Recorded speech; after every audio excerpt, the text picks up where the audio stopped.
भारत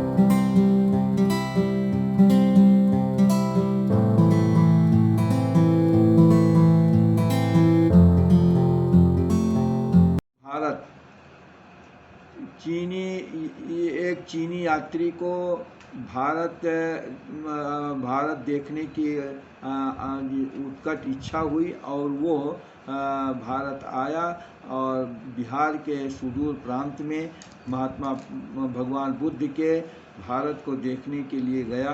वहाँ वो क्या देखता है कि एक उसी गांव का एक वृद्ध ब्राह्मण न्यायाधीश है, उसके सामने दो किसान खड़े हैं और सामने ही एक तांबे के पात्र में स्वर्ण मुद्राओं से भरा हुआ घड़ा है और उसमें एक किसान जो है अपनी भूमि को दूसरे किसान को बेचा था, इसलिए बेचा था कि उसको अपने लड़की के विवाह में कुछ पैसे की आवश्यकता थी।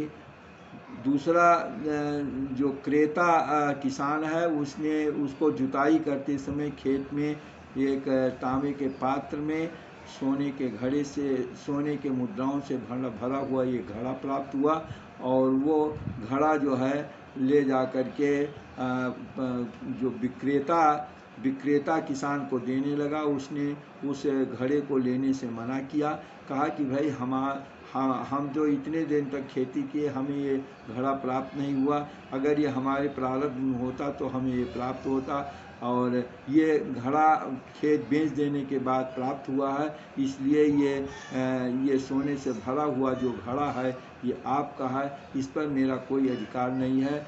दूसरा किसान जो क्रेता किसान था वो ये कह रहा है कि नहीं, ये घड़ा जो है आपका है, मैंने खेत खरीदा है, सोने से भरा हुआ घड़ा तो नहीं खरीदा है, ये घड़ा आपका है और आप इसको स्वीकार करिए। ये जब विवाद बढ़ा तो उस न्यायाधीश के पास वो दोनों प्रस्तुत हुए।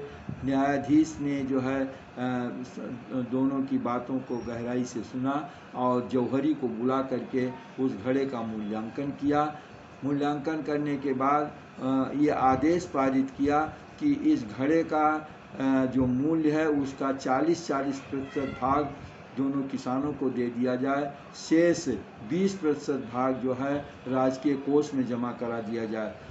चीनी यात्री को ये दृश्य देखकर बड़ा आश्चर्य हुआ कि लोग जो है खेत का विवाद होता है और ज़मीन जायदाद का विवाद होता है, इस प्रकार का विवाद कि जो है वो उसने पहली बार देखा।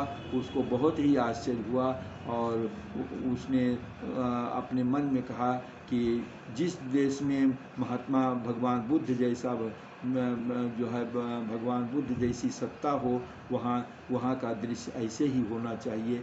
ये जो है सचमुच जो है अतुल्य भारत है, इसकी कोई तुलना नहीं है।